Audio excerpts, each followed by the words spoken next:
Okay, back with the 07 Mazda CX-7 again. I'm going to be working on the throttle sensor, not the intake throttle position switch, but the one that I've got in my other video about the one that throws the code for intake manifold runner control valve stuck open or closed. I'm going to be replacing the switch, so I'm just going over a couple things that I didn't cover in my last video as far as how to get to that point. So first you're going to pull your engine cover off. That one's pretty simple, just the main cover. You've got a bolt here and a bolt there. That just pulls right off. And then you've got three 12mm nuts that hold to pull your intercooler off so that you can get to everything. So this is also just if you need to remove your intercooler. Real simple. There's one here. There's one here. And then there's one back here. If you can pull the washers off by hand before you remove the intercooler, you should, because you can lose them if you just go to pull it off. Next after that, you're going to undo the hose clamp on this large hose here. Going to undo the hose clamp on this large hose back here. You're going to undo this medium hose clamp off this vacuum diaphragm, and the small hose clamp off of here so that you can remove those hoses. You probably need to kind of start to break them loose first, maybe give them a twist or a pinch just to start to get them loose. And I apologize, as I always say, I'm not a videographer at all, so don't have like a tripod for this or anything to show you, but just basically give it a yank so that you can get those two large hoses off, and then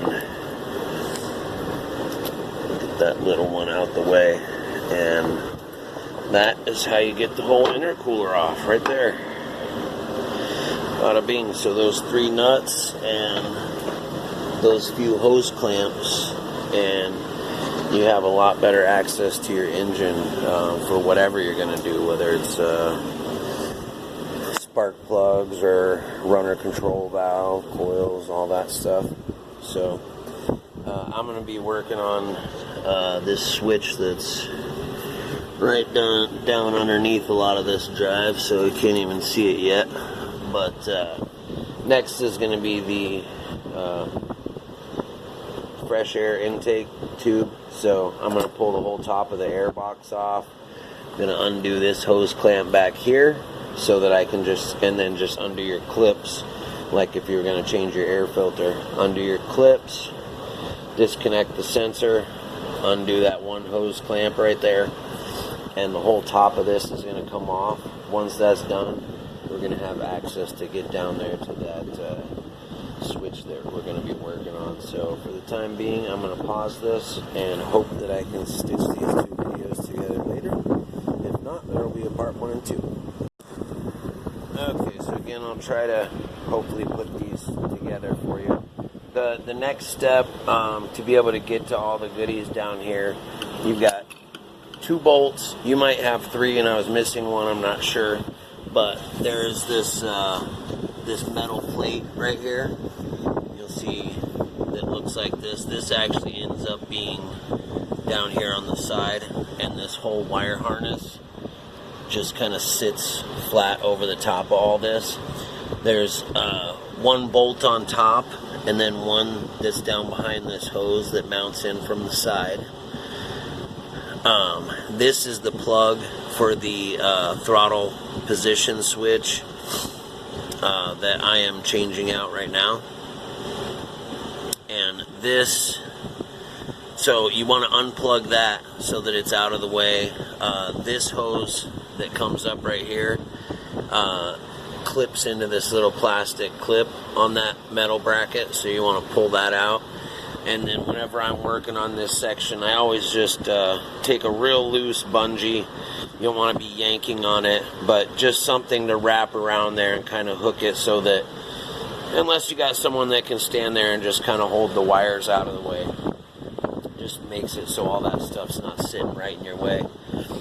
And you can kind of see here on that switch, you see where the screwdriver is in that one screw and there's another hole right behind it.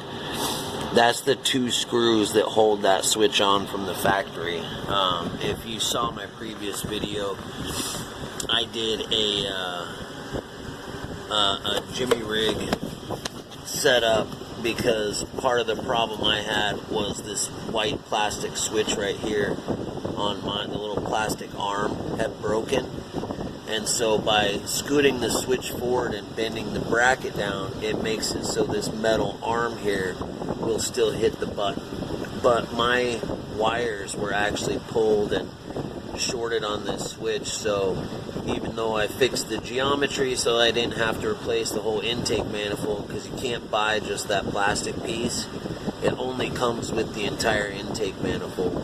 And so that's a fix for it, is scoot the switch forward so that your back mounting hole is over the front screw hole on the manifold, and then just bend the bracket down so that your switch is pointing at that little arm at the right, at the right geometry, to where when you hit the when this vacuum diaphragm is working, that it still hits the button. Originally from the factory, that little white piece of plastic is supposed to hit the button, but it tends to break off. So that's the only reason I'm back in here, is because you can see I already tried to fix this switch, but it's no good.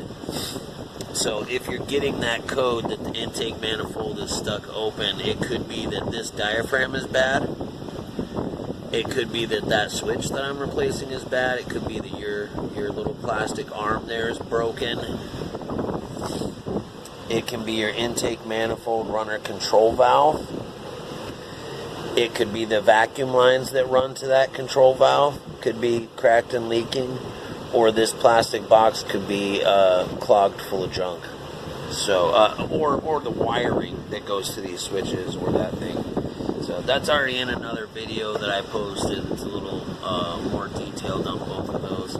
But I just wanted to show you guys how to get to that. I ended up just disconnecting the top of the air box from the intake hose, and then that whole hose assembly and stuff can kind of just twist up out of the way so that you can get to everything here.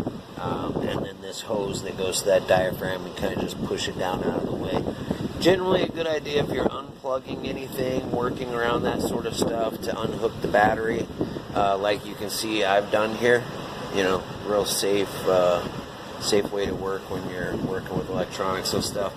And then the 8-mile long Phillips screwdriver is what I've found works best. If you've got a longer one with like a medium tip on it, you've probably got a tool so you can get in there. It's just at a weird angle, so the long one I've found works the best for me. The little bolts that hold that bracket on are 8 mil, so really all you need is the wrench to get the engine cover off, the 12 millimeter nuts, the 10 millimeter hose clamps, a pair of pliers for the pinch clamps, and your 8 millimeter socket for the little bracket there, as well as your Phillips screwdriver.